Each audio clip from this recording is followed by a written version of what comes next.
The primitive image of God in the Hebrew Scriptures. Who is the image of the invisible God? Colossians 1:15. By Clyde L. Pilkington, Jr., Christ, the premier image of God.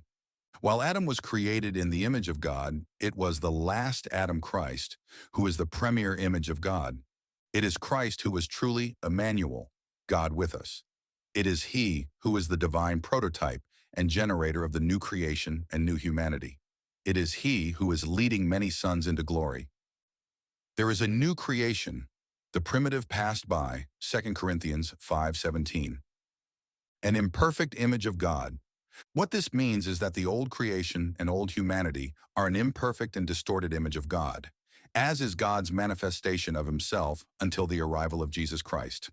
Therefore, all that is perceived concerning God in the Hebrew Scriptures, commonly referred to as the Old Testament, is at best distorted by this primitive image. Throughout the Old Testament, we are confronted with what we now understand to be a crude and incomplete image of God. It is not until the arrival of Jesus Christ that His image is changed, being brought to a truer representation. So regardless of what we may see and perceive of God in the Hebrew Scripture, Jesus came to provide an accurate image of God. Deep. God is the one who sets all stages, including that of the Old Testament. As with every other aspect of life, Genesis through Malachi are a divine theater, whereupon God is setting the stage for a far excelling sequel. That humanity was deeply steeped in paganism was God's masterful design. It is from this vantage point that God called and separated Abraham. All throughout the Old Testament, to one degree or another, God acted His way through humanity's pagan perceptions of deity. Example of an early pagan image. By the time Abram shows up on the stage of human history, God had already turned the nations over to heathenism. Out of this scene, God calls Abram, who would later have his name changed to Abraham. God called him out from his pagan family and nation to be the divine vessel to form a new nation, Israel, to stand in contrast to the rest of the nations. Now the Lord had said unto Abram, Get yourself out of your country, and from your kindred, and from your father's house, unto a land that I will show you. Genesis 12:1. This getting out by Abram was a crossover journey for him and his descendants, one from paganism to a progressive knowledge and worship of the true God, who would be known as the God of Abraham, Isaac, and Jacob, the God of Israel, which the rest of the nations were without. This crossover gave him the name Abram the Hebrew. This is the first usage of the word Hebrew, Bri, Ibri, meaning to pass on, he who passed over from beyond, one from beyond. Within this context, we observe an example of an early pagan representation of God in the offering up of Isaac by Abraham.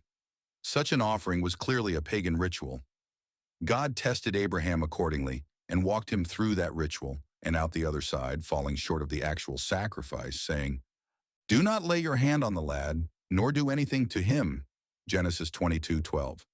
The ritual of child sacrifice has been practiced in pagan worship for thousands of years.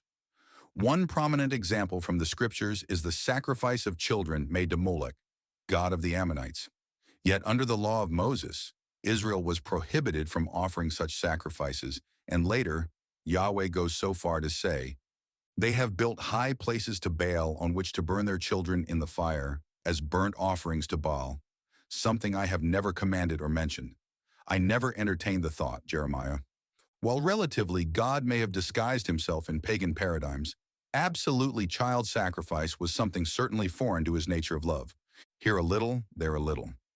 Throughout the Hebrew Scriptures, there were only small glimmers of divine light slowly brought about in the context of the primitive understandings of deity.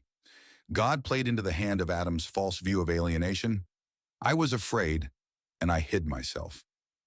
So the Hebrew Scriptures provide a long, steady framework of contrast with a primitive, dare we be so bold to say, pagan view of God.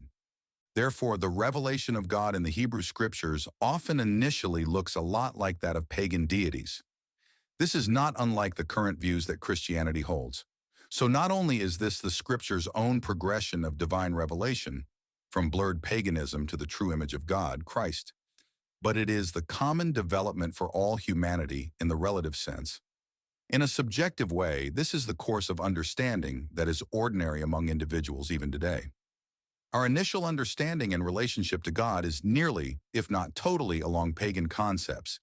It is from this starting place that God calls us out on a progressive journey of divine realization to see Him for who He really is.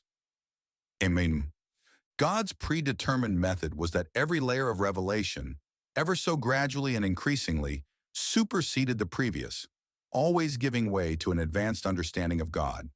For precept must be on precept, precept on precept, line on line, line on line, here a little, there a little.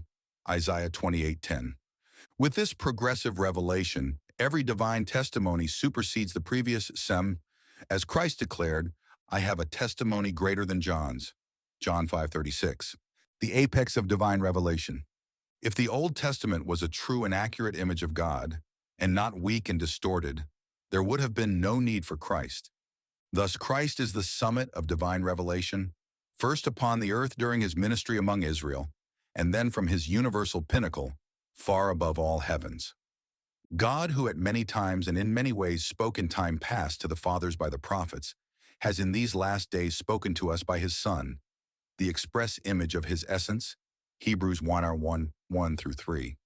It is Christ alone who is presently the express image of God's essence, or as other translations render it, the exact expression of his nature, an exact representation of his very being, the true image of his substance, the exact representation of his essence, the exact expression of his essence, a perfect copy of God's nature, the exact expression of God's true nature, his mirror image, the perfect representation of God's own being, the exact imprint of his very being, RPT, a perfect model of God's nature, LCE, the exact image of his person, CFV, an impress of his substance, DBH, the image that bodies out for us the essential being of God, way, the express image of his substance, the representative of his essence. Since the revelation of God was advancing and increasing through time, it then becomes vital that we read the scripture backwards, as it were, having a realization of the latest revelation and possessing proper awareness of its former contrast. Therefore, to see God truly for who he really is, we must read all scripture through the lens of his true image, earthly and superheavenly.